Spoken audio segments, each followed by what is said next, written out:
नाजरीन दरिया सतलुज हैड गंडा सिंह के मकाम ते पिंड वल्ले वाले तुसी लाइव रिपोर्ट जी तुसी वेख रहे जी अज 12 जुलाई 2024 बरोज जुमातुल मुबारक अज की ताज़ा तरीन सूरत हाल दरिया के हवाले नाल डेली अपडेट देईदा ते ਇਹ ਉਹਨਾਂ ਲੋਕਾਂ वास्ते ਜਿਹੜੇ ਇੱਥੋਂ ਕੰਗਨਪੁਰ ਤੋਂ शुरू होंदे ने मंडी अहमदाबाद और उस तो अगे लोधरा या हैड सुलेमान की ते हैड इस्लाम सैफल मैलसी अहमदपुर शर्किया जलालपुर बक्काबाद बागपतन जिन्ने भी इलाके ने उन्होंने ये ਜਿਹੜੇ दरिया ਦੇ ਨਾਲ ਵਬਸਤਾ ਨੇ ਜਿਹੜੇ ਸਤਲੁਜ ਨਾਲ ਵਬਸਤਾ ਨੇ ਜਿਹੜੇ ਇਹਨਾਂ ਦੇ ਪੇੜ ਦੇ ਅੰਦਰ ਬੈਠੇ ਨੇ ਜਿਨ੍ਹਾਂ ਦੇ ਘਰ ਬਾਦ ਜਿਨ੍ਹਾਂ ਦੀਆਂ ਪੂਰੀਆਂ ਬਸਤੀਆਂ इनके पेड़ दे विच ने क्योंकि मैनू नहीं पता है ये पूरियां बस्तियां पेड़ के अंदर ने और जिन्ना फसलां ने उन्हां वास्ते अपडेट असा दे रहे हैं। लाइव रिपोर्टिंग हो रही है। जुमातुल मुबारक है 12 जुलाई है।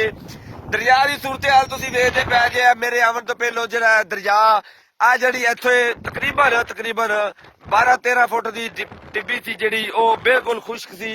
पानी इत्थे पानी नहीं हैगा। असीं मछली फड़दे पए शिकारी आइए भी छोटा जिहा निशान रह गया बाकी ते ए वे लो शिकारी उत्थे बैठा रहा है। शिकारी अपने घर जा रहा है ते पानी की चढ़ाई हो रही है लेकिन वो पानी की वो चढ़ाई नहीं दी जिहड़ी तुसीं चढ़ाई समझो तां ए पानी इत्थों ही खुश्क होया दोबारा आपदी वापसी जगह नूं लै रहा है।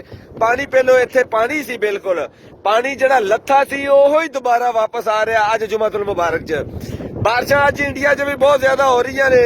दिल्ली के अंदर भी बड़ी रोड़ू बारिश है। पंजाब के अंदर भी हो रही ने। जिहड़ा चढ़दा पंजाब है जिहड़ा इंडिया के भारत कोल है ते भाखड़ा च भी कुछ पानी पूनी थोड़ा बहुत छुड़ते पै ने लेकिन सैलाब वाला कोई पानी ऐसा वैसा नहीं हैगा।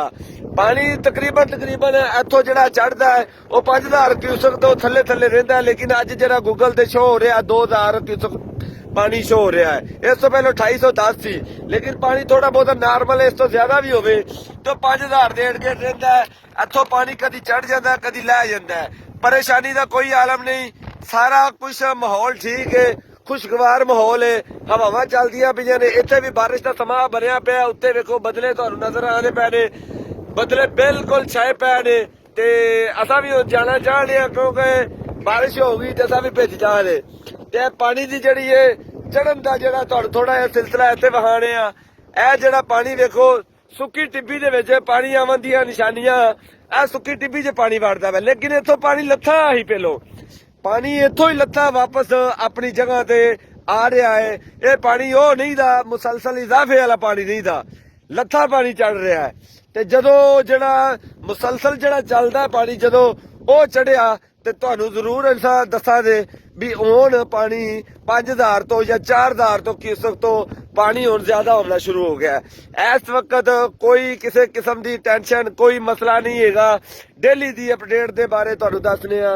12 जुलाई 2024 बरोज जुमातुल मुबारक बहुत अच्छे माहौल ने। बाकी तुहाडा पता नहीं था भावल नगर ते भावलपुर वाले उधरों बारिशां हो रही ने या नहीं। चोलस्तान च दुआ करो पानी सैलाब ना आवे। चोलस्तान च अल्लाह करे बारिश हो जाए क्योंकि उत्थों के मवेशी जानवर भुखे मरदे पे जमीनां सड़ियां पईयां ने ते सैलाबी पानी ना आवे उत्थे बारिशां हो जान।